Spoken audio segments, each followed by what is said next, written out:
بسم الله الرحمن الرحيم. الحمد لله نحمده ونستعينه ونستغفره ونعوذ بالله من شرور أنفسنا ومن سيئات أعمالنا. من يهده الله فلا مضل له ومن يضلله فلا هادي له. ونشهد أن لا إله إلا الله وحده لا شريك له. ونشهد أن سيدنا ومولانا محمدا عبده ورسوله. أما بعد فأعوذ بالله من الشيطان الرجيم. بسم الله الرحمن الرحيم. يا أيها الذين آمنوا اجتنبوا كثيرا من الظن إن بعض الظن إثم. وقال النبي صلى الله تعالى عليه وسلم ظنوا بالمؤمنين خيرا أو كما قال عليه الصلاة والسلام. درود شریف پڑھیے. اللهم صل.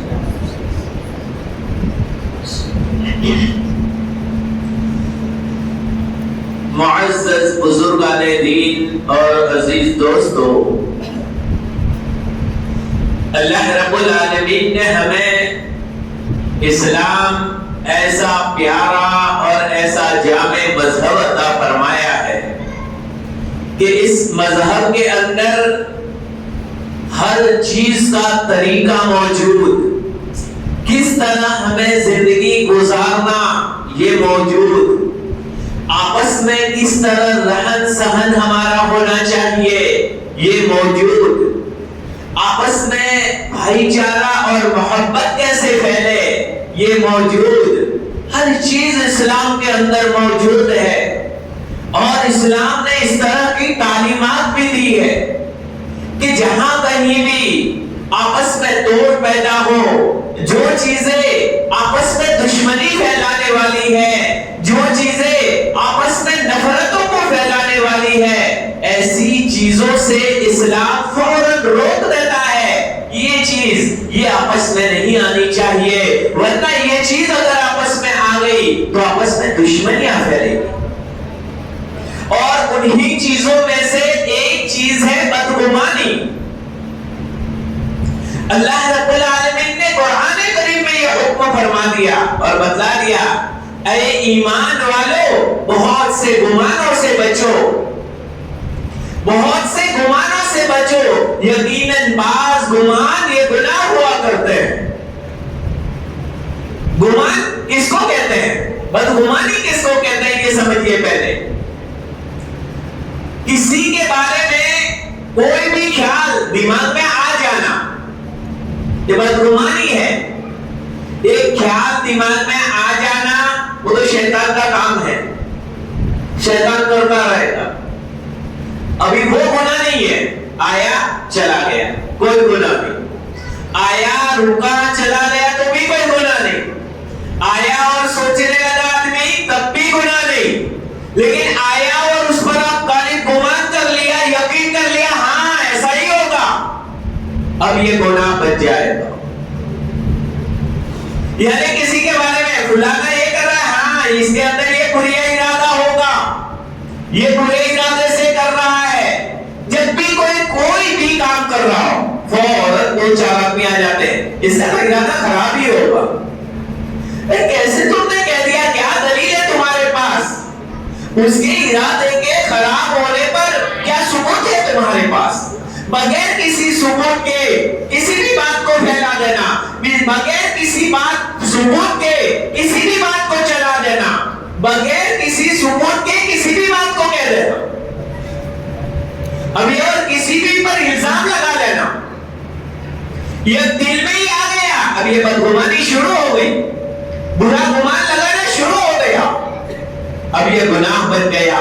اور گناہ بھی کیسا، ایسا خطرناک اور بہت بڑا گناہ ہو گیا کہ جب تک جس بندے کے بارے میں ہم نے بدگمانی کی ہے اس سے جا کے معافی نہیں مانگیں گے، وہ معاف نہیں کرے گا، تب تک معاف نہیں ہوگا۔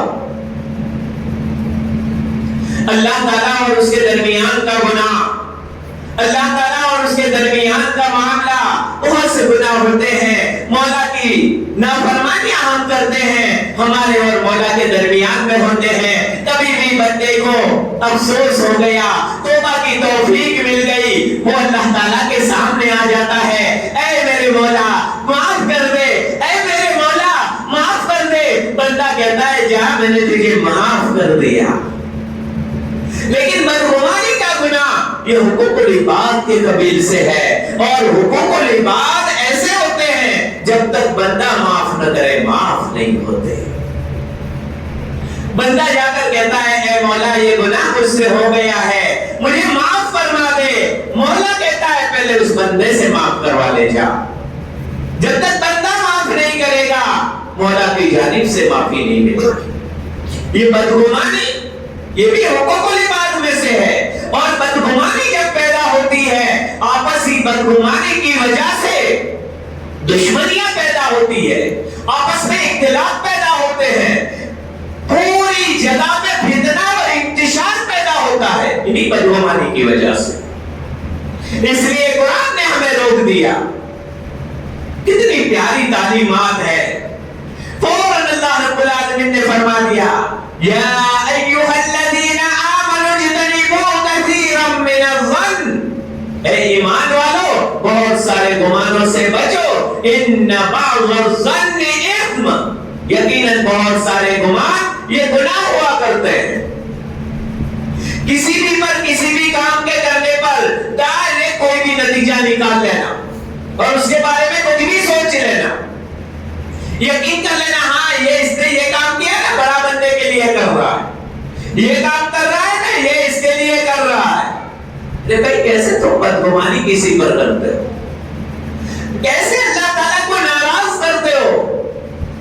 کبھی کوئی عمل اس کا ظاہر کچھ ہوتا ہے باطن کچھ ہوتا ہے، یاد رکھیں بعضوں کا ظاہر اچھا ہوتا ہے بعضوں کا باطن اچھا ہوتا ہے، کبھی کبھی باطن بہت اچھا ہوتا ہے لیکن کسی مجبوری کی وجہ سے وہ ظاہری شکل و صورت اس کی صحیح نہیں رکھ پاتا ہے، لیکن اس کا دل بہت اچھا ہوتا ہے، اور اللہ تبارک و تعالیٰ کی نظر جو ہے وہ تمہارے ظاہر پر نہیں، اللہ تبارک و تعالیٰ تمہارے دلوں کو دیکھتے ہیں۔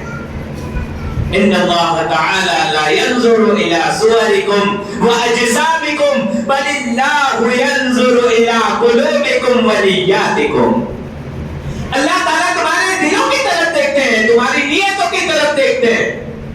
ہو سکتا ہے وہ کوئی اچھی نیت سے کر رہا ہو، کوئی اچھی نیت سے کوئی عمل کر رہا ہو، ہم نے اس کے بارے میں بدگمانی چلا دی، ہم نے اس کے بارے میں دل میں بدگمان رکھا، غلط ارادہ ہے اس کا، کل قیامت کے دن سارے لوگوں کے سامنے اگر ہمیں کہا گیا کہ اس کو ثابت کرو، اس کے دل کو میں جانتا تھا، اس کے دل کے اندر اچھا ارادہ تھا، اس کے دل کے اندر یہ بری چیز جو تم نے اس کے بارے میں پھیلائی تھی ہی نہیں، اس کو ثابت کرو، کیسے ثابت کریں گے؟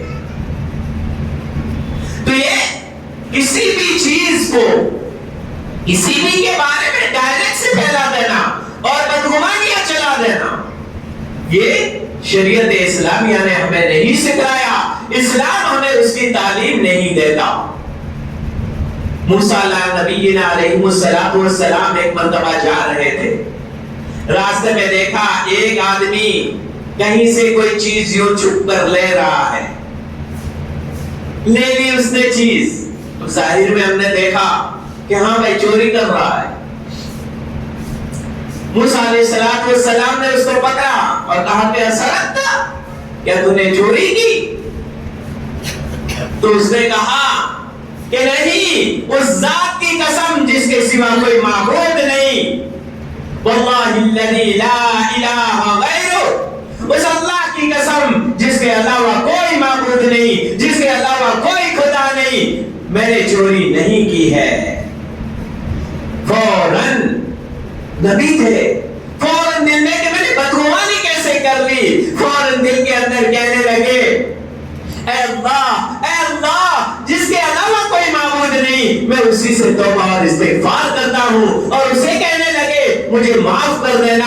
اصل میں واقعہ یہ ہوا تھا کہ اس آدمی نے اس کی وہ چیز زبردستی چھین لی تھی، اب یہ اس کے پاس سے لینے پر طاقت نہیں رکھتا تھا، تو اس نے کہا کہ میں چھپ کر میری چیز لے لوں، تو اس نے چھپ کر اپنی چیز وصول کی تھی، اپنا حق وصول کیا تھا۔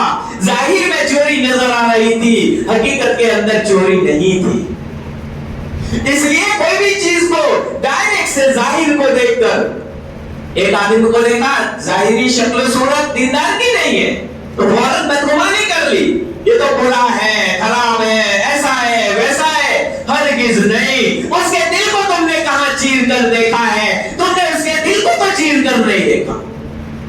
ایک مرتبہ میدان جہاد کے اندر وہاں دو آدمیوں کا مقابلہ ہو گیا، ایک صحابی رسول ہے، ایک صحابی رسول ہے، خالد بن ولید رضی اللہ تعالیٰ عنہ ہے۔ کئی صحابہ کے اس طرح کے واقعات آئے، سامنے کافر ہے، مقابلہ ہوا، وہ مقابلہ سامنے موقع ملا، جب تلوار اٹھائی کہنے لگا لا الہ الا اللہ، میں اشہد ان لا الہ الا اللہ، میں گواہی دیتا ہوں کہ اللہ کے سوا کوئی معبود نہیں، کوئی عبادت کے لائق نہیں۔ مار دیا اس کو۔ اللہ کے نبی صلی اللہ علیہ وسلم کے پاس واقعہ آیا تو کہا کہ اے خالد، جب قیامت کے دن وہ لا الہ الا اللہ لے کر آئے گا تو تم کیا کرو گے اس لا الہ الا اللہ کا؟ تو اللہ کے رسول صلی اللہ علیہ وسلم وہ تو بچنے کے لیے کہہ رہا تھا، کہا کہ اللہ شکت قلبہ، دوسری روایت میں دوسرے صحابی کے واقعے، کیا تم نے اس کے دل کو چیر کر دیکھا کہ اس کے دل میں یہ بنا ہوا تھا؟ گویا بدگمانی کی قطعی اجازت نہیں ہے۔ ظاہر کو دیکھ کر ہم، اور ظاہر میں اگر کوئی بات ایسی لگے تو فوراً ہمیں اچھا گمان قائم کر لینا چاہیے۔ مفتی عزیز الاسلام صاحب، مفتی شفیع صاحب کے بھی استاد، جب دارالعلوم دیوبند آنے کے لیے وہ نکلتے تھے، راستے میں بیواؤں کے گھر جاتے تھے، کہتے تھے اماں کچھ لانا ہے، بہن کچھ لانا ہے تمہیں، تو وہ چیزیں لاتے تھے، دیتے تھے۔ اب ظاہر میں کوئی دیکھے گا فوراً، دیکھو عورتوں کے پاس جاتا ہے اتنا بڑا عالم ہو کر، حالانکہ بہت بڑے فتاوا، اور ہندوستان، پاکستان، پورے افغانستان، پورے علاقے میں ان کے فتاوا مقبول، اتنا بڑا مفتی، یہ کام بہت اچھا، لیکن بدگمانی کرنے والے بدگمانی کر لے تو کیا ہوگا قیامت کے دن ان کا؟ لہذا اس طرح کبھی بھی بدگمانی نہ کرے۔ حضرت بھائی یزید بستامی رحمت اللہ علیہ ایک مرتبہ جا رہے تھے، راستے کے اندر جا رہے تھے، انہوں نے دیکھا کہ ایک خوبصورت لڑکا ہے، اس کے پاس ایک خوبصورت لڑکی بیٹھی ہوئی ہے، اور دونوں بیٹھے ہوئے ہیں، اور پاس میں ایک شراب کا بوتل پڑا ہوا ہے۔ اب ظاہری بات ہے کوئی آدمی کیا سوچے گا، بھائی یزید بستامی رحمت اللہ علیہ بہت بڑے اللہ کے ولی گزرے، دیکھا تو فوراً پاس میں پہنچے کہ ہاں واقعتاً یہ تو شراب بوتل، خوبصورت لڑکی، خوبصورت لڑکا، یہ اسی ارادے سے بیٹھے ہوئے ہیں کہ جب سورج ڈوب جائے اور شام کا وقت، مغرب سے پہلے کا وقت، اکیلے تنہائی میں بیٹھے ہوئے، تو کہا کہ سورج ڈوب جائے تو یہ شراب وغیرہ پی کے زناکاری بدکاری میں مبتلا ہونے کے لیے بیٹھے، ایسا خیال آیا۔ لیکن اللہ والے ڈائریکٹ سے اس کو پھیلاتے نہیں۔ دیکھیے یاد رکھے، دل میں جب تک بدگمانی ایک گناہ ہے، لیکن جب اس کو لوگوں کے سامنے پھیلانا شروع کر دیا تو یہ بہتان اور الزام تراشی، یہ ڈبل گناہ ہو گیا، اور لوگوں کے سامنے جب الگ الگ لوگوں کے سامنے بیان کرنے لگے تو یہ غیبت ہو گئی، تیسرا گناہ بھی ہو گیا۔ تو غیبت کا گناہ بھی، بہتان کا گناہ بھی، اور یہ بدگمانی کا گناہ، یہ سات گناہوں کو جنم دے گا۔ یہ بدگمانی، ابتدا میں بدگمانی، آگے چل کے سارے گناہ پیدا ہوں، بڑا خطرناک ہے۔ تو انہوں نے سیدھے وہاں پہنچے اور جا کر ان کو روکا، کہا کہ اللہ سے ڈرو، یہ تم کیا کر رہے ہو؟ سورج غروب ہونے کا انتظار کر رہے ہو اور ایسی بدکاری کے لیے تم بیٹھے ہوئے ہو، ذرا اللہ کا خوف کرو۔ وہ نوجوان مرد، وہ نوجوان لڑکی دونوں دیکھنے لگے اور کہنے لگے حضرت اچھا ہوا آپ نے پوچھ لیا، اچھا ہوا آپ نے پوچھ لیا، میں بھائی ہوں، یہ میری حقیقی بہن ہے، ہم بہن بھائی ہیں، ہمارے پاس ہم آج روزے سے ہے، کھانے میں گھر پہ کچھ نہیں تھا، روزہ افطار کیسے کرے؟ لوگوں کے سامنے شرم آتی تھی کہ پانی سے روزہ کیسے افطار کریں گے؟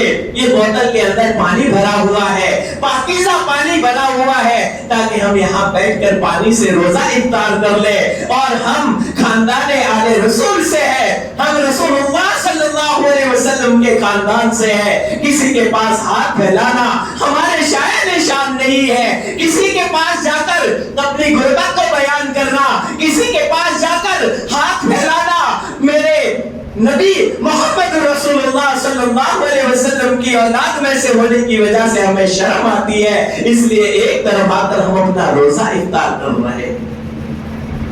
بایزید بستانی رحمت اللہ علیہ رونے لگے، ان کو اپنے گھر پر لے گئے، گھر پر لے جا کر اچھی طرح سے روزہ افطار کروایا اور کہنے لگے اللہ کے لیے مجھے معاف کر دینا، آپ تو اتنے بڑے خاندان سے ہو، آپ کو روزہ تھا، روزے دار تھے، میں نے آپ کے بارے میں کیا گمان قائم کر دیا۔ میرے بھائیو سوچو، اللہ کے ولی بھی ذرا سی بدگمانی ہو گئی، گھر پہ لے آتے ہیں، کھانا کھلاتے ہیں، روزہ افطار کرواتے ہیں، اور اس کے بعد معافی مانگتے ہیں کہ ہمیں معاف کر دینا، ہم سے یہ بدگمانی ہو گئی۔ یہ بدگمانی کا گناہ بڑا خطرناک ہے، اللہ والوں نے اس کو سمجھا، انبیاء نے اس کو سمجھا، لیکن افسوس کی بات ہے آج تمام بڑا کوئی بھی بات ہو فوراً پھیلا دیتے ہیں، اور یہ ورک شاپ کے زمانے میں اللہ حفاظت فرمائے بغیر تحقیق کے کوئی بھی دینی بات کو بھی پھیلا دیتے ہیں، یا دنیاوی بات کوئی بھی بات فٹافٹ پھیلاتے ہیں۔ ارے تمہارے ایک میسج کے ذریعے سے ہزاروں لوگ گمراہ ہوں گے، ان تمام کا وبال تم پر آئے گا۔ کیا ضروری ہے میسج بھیجنا؟ ہر میسج کو فارورڈ کر دینا ضروری ہے کیا؟ معتبر علماء کرام سے بھیجو کہ مولانا یہ میسج دیکھیے ذرا صحیح ہے، اگر وہ کہے کہ ہاں صحیح ہے پھر تو آگے بھیجو، اگر صحیح نہیں ہے تو یہ اس طرح کی گمراہی کو کیوں پھیلاتے ہو، اس طرح کی غلط سلط باتوں کو کیوں پھیلاتے ہو، اور ایسی چیزوں کو کوئی یہ لازمی نہیں ہے واٹس ایپ اور فیس بک اور اس کے دلدادہ بن جاتے ہیں، اور جو آیا بھیج دیا، جو آیا بھیج دیا۔ یاد رکھے کفا بالمرء کذبا ان یحدث کل ما سمع، انسان کے جھوٹا ہونے کے لیے اتنا کافی ہے، جھوٹا بن جائے گا وہ، انسان کے جھوٹا ہونے کے لیے اتنا کافی ہے کہ جو بھی چیز سنے بیان کر دے، اسے بھی منع فرمایا شریعت نے۔ جو چیز سن لو، جو چیز سامنے آ گئی فوراً بیان کر دیا، یہ مت کرو، تحقیق کرو، بغیر تحقیق کے تم کیسے بیان سامنے بھیج دیتے ہو فوراً؟ قرآن نے اس لیے تو کہا ہے فَاسْأَلُوا أَهْلَ الذِّكْرِ إِن كُنتُمْ لَا تَعْلَمُونَ، تم نہیں جانتے تو جاننے والوں سے پوچھو، معلوم کرو، علماء کرام سے دینی چیزوں کو معلوم کرو، تم معلوم کر سکتے ہو۔ اس لیے کوئی بھی چیز ہو بغیر تحقیق کے نہ پھیلاوے، بغیر تحقیق کے نہ چلاوے، کل قیامت کے دن اس کا پروف کرنا پڑے گا، قیامت کے دن اس چیز کو ثابت کرنا پڑے گا کہ تم نے جس بندے کا حوالہ دے کر، جس بندے کی طرف نسبت کر کے یہ بات پھیلائی ہے، یا جس بندے کے بارے میں یہ برا گمان قائم کیا ہے، ثابت کرو، یہاں سب کے سامنے ثابت کرو۔ کیسے ثابت کرو گے؟ اگر وہاں ثابت نہیں کر سکے ان عذابی لشدید، اللہ تعالیٰ فرماتے ہیں میرا عذاب بنا سکتا ہے. کیسے برداشت کریں؟ اتنی دھوپ برداشت نہیں ہوتی ہے ہم سے. ذرا سا سورج تیز ہو جاتا ہے میرے بھائیوں برداشت نہیں ہوتا. ذرا سی ٹھوکر آ جاتی ہے خون نکل جاتا ہے، او منہ سے نکل جاتا ہے، برداشت نہیں ہوتا.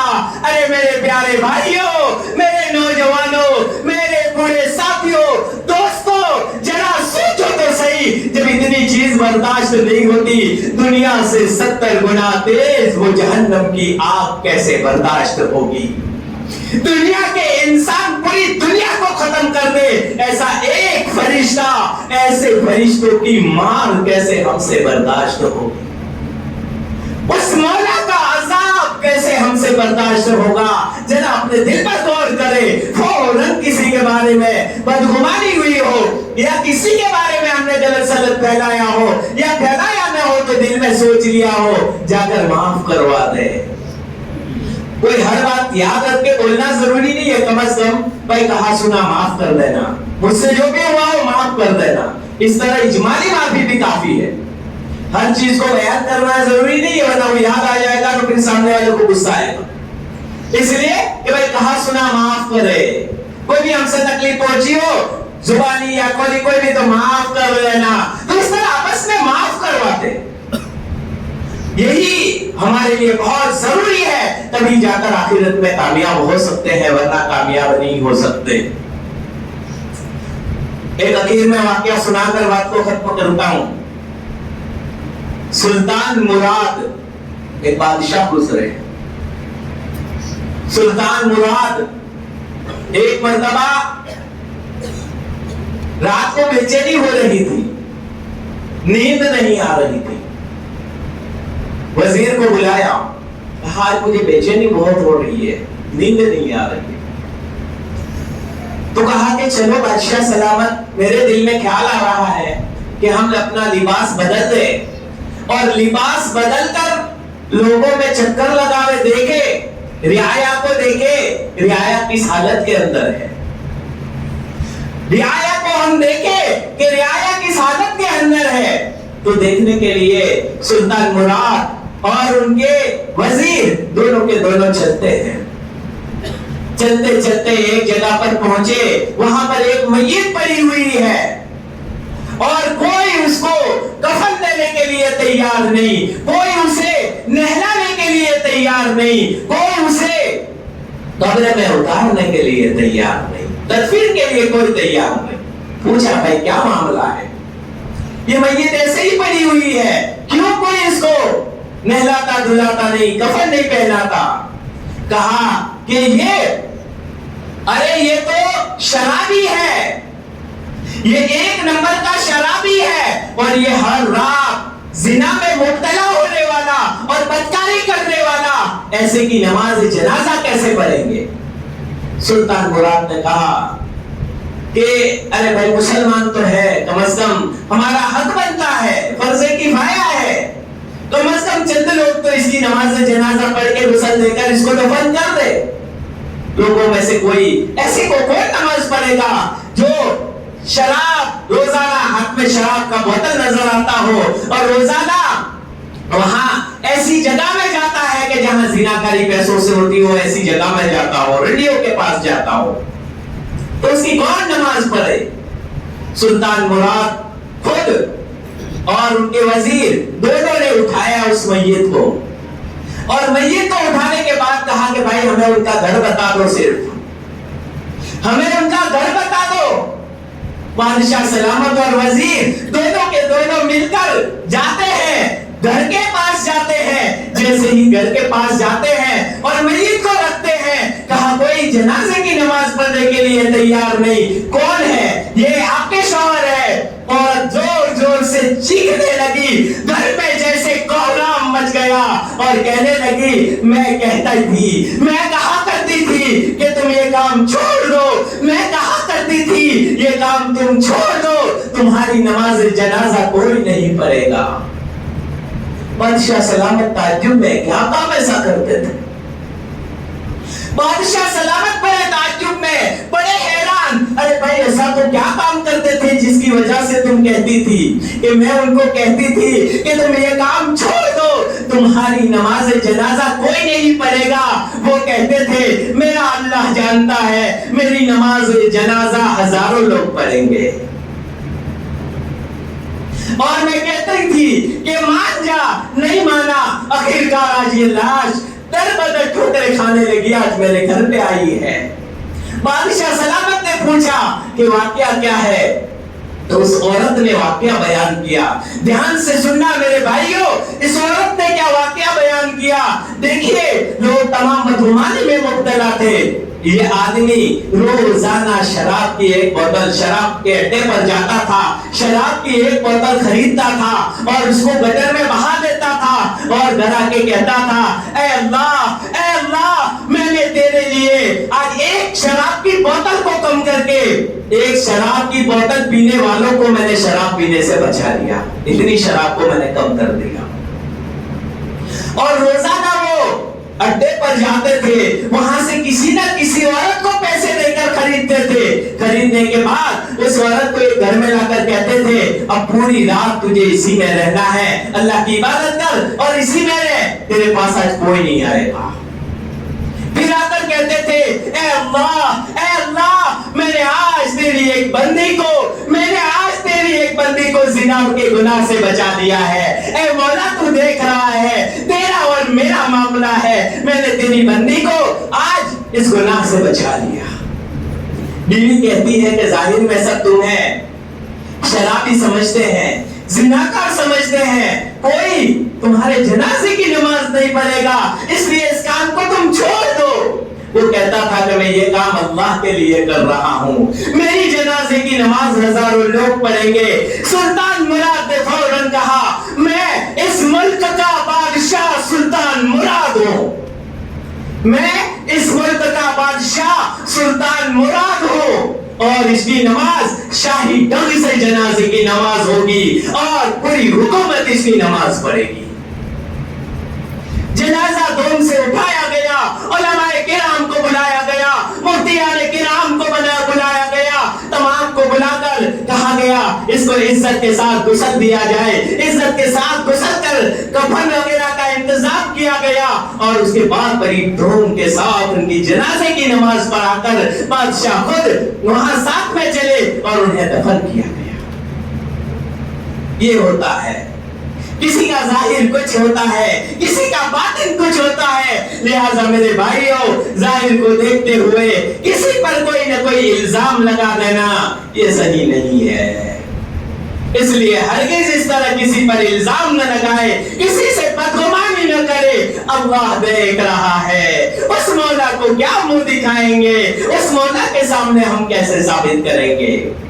خیر وقت ہو چکا ہے، اللہ رب العالمین سے دعا ہے اللہ رب العالمین ہمیں بدگمانی سے بچائے اور آپسی انتشار اور اختلاف سے بچائے، اور آپس میں ہمیں بھائی چارہ اور محبت نصیب فرمائے، اور ہمیں محبت کے ساتھ پیار کے ساتھ تمام کو اللہ تبارک و تعالی جوڑ دے، تمام مسلمانوں کو محبت سے رہنے کی توفیق عنایت فرمائے۔ وآخر دعوانا الحمدللہ رب العالمین۔